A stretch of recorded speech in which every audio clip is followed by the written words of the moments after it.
Hey everyone, welcome to Speak Like a Native. I'm Maya. And I'm Leo. Let's get into it. Today we're tackling one of the most common, most confusing trios in all of English.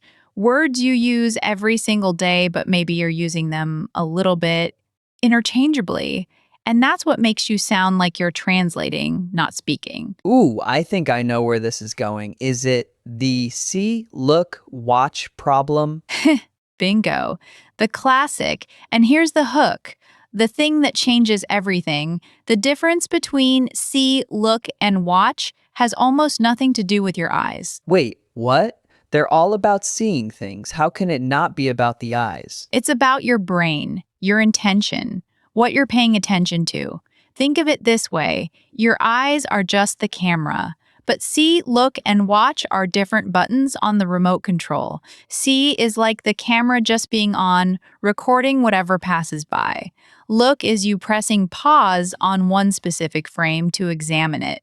And watch is you hitting play and following the whole scene as it develops. Whoa, okay, that's a great analogy. So it's about attention span? Exactly. It's about focus and duration. So let's break them down one by one, starting with the simplest, see. See is passive. It's what your eyes do without you trying. You open your eyes and you see things. It's often about ability. I can see the mountains from my window, or it's about an unintentional event. Did you see that dog run by? It just happened, and your eyes registered it. So, like, I see a bird, it's just there? Right. Now, look is active. It's a deliberate action, usually short. You direct your eyes at something. You make an effort, and it's almost always followed by at. You look at a picture. You look at your phone. You look at the menu. It's a quick, intentional glance. You're saying, hey, eyes, focus on this thing for a second. Got it. So look needs effort and usually needs at. What about watch? Watch is also active, but it's look plus.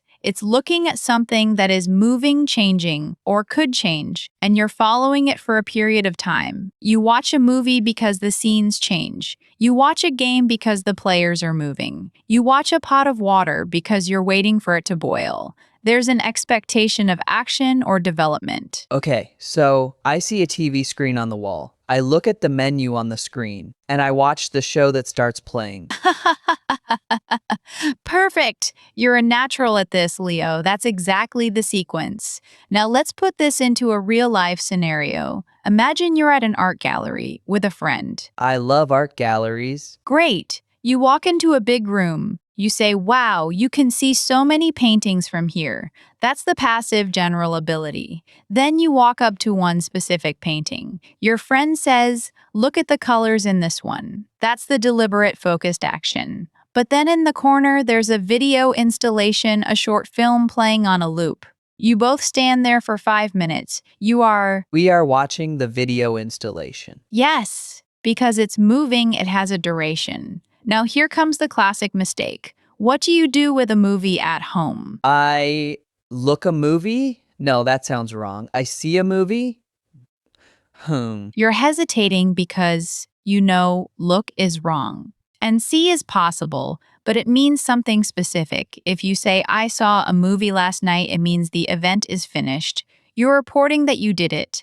But if you're in the middle of the action, you are watching a movie, you watch TV, you watch a series, you watch a YouTube video, because it's moving content you follow. So see a movie is for before or after, watch a movie is for during. Exactly. Now, sports. You watch a soccer game on TV, you watch the Olympics, but if you go to the stadium, you can say, I'm going to see the game, meaning to attend the event. But once you're there in your seat, you are watching the players. This is where I get confused. Why can I say see a game if it's an event? Good question. See here is closer to experience or attend. It's about being present for the whole thing. It's a fixed phrase. See a play, see a concert. But again, during the play, you are watching the actors.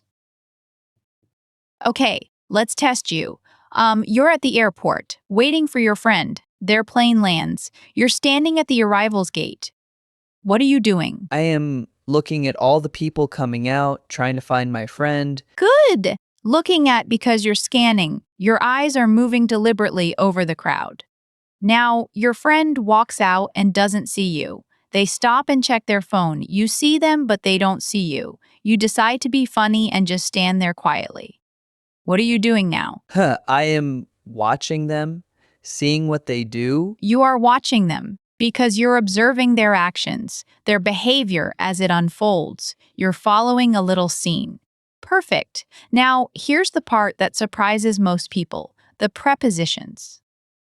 We said look usually needs at, but there are other combinations. You can look for something, which means to search. You can look after someone, which means to take care of them. Right, like I'm looking for my keys. Or, can you look after my dog? Yes, watch doesn't work with for in the same way. You don't watch for your keys, you look for them.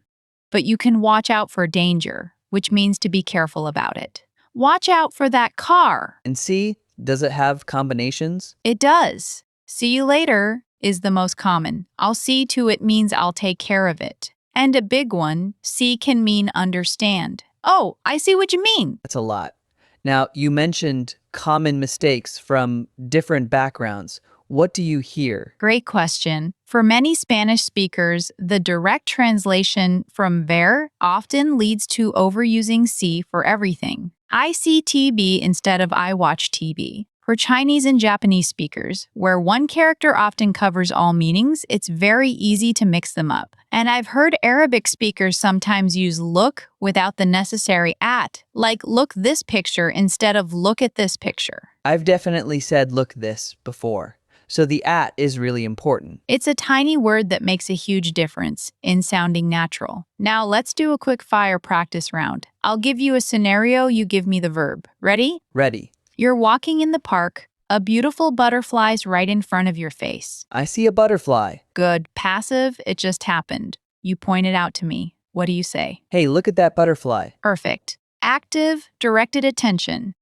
Now you sit on a bench, and the butterfly lands on a flower. You observe it for a minute as it moves its wings. I am watching the butterfly. Excellent. You're following its actions. Next one. You're at the doctor's office. The doctor needs to check your throat. She says, open your mouth and say, aha.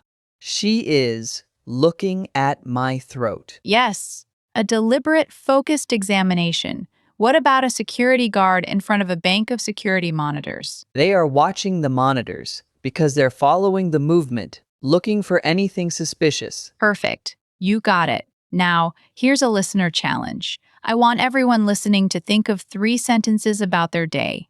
One with see something you just noticed passively, pot. One with look at something you examined. One with watch something you observed for a while. Say them out loud or write them in the comments. This is how you make it stick. That's a great challenge. And if you're enjoying this deep dive into the words that make English tick, you're going to love our other episodes. Make sure you're subscribed to Speak Like a Native so you don't miss the next one. We break down a tricky English topic every single day. Absolutely. And before we go, let's lock in today's single, memorable takeaway. Repeat after me. See is passive, look at is a short focus, and watch is following the action. See is passive, look at is a short focus, and watch is following the action. Keep that in mind, and you'll instantly sound more natural. Thanks for listening, everyone. See you next time.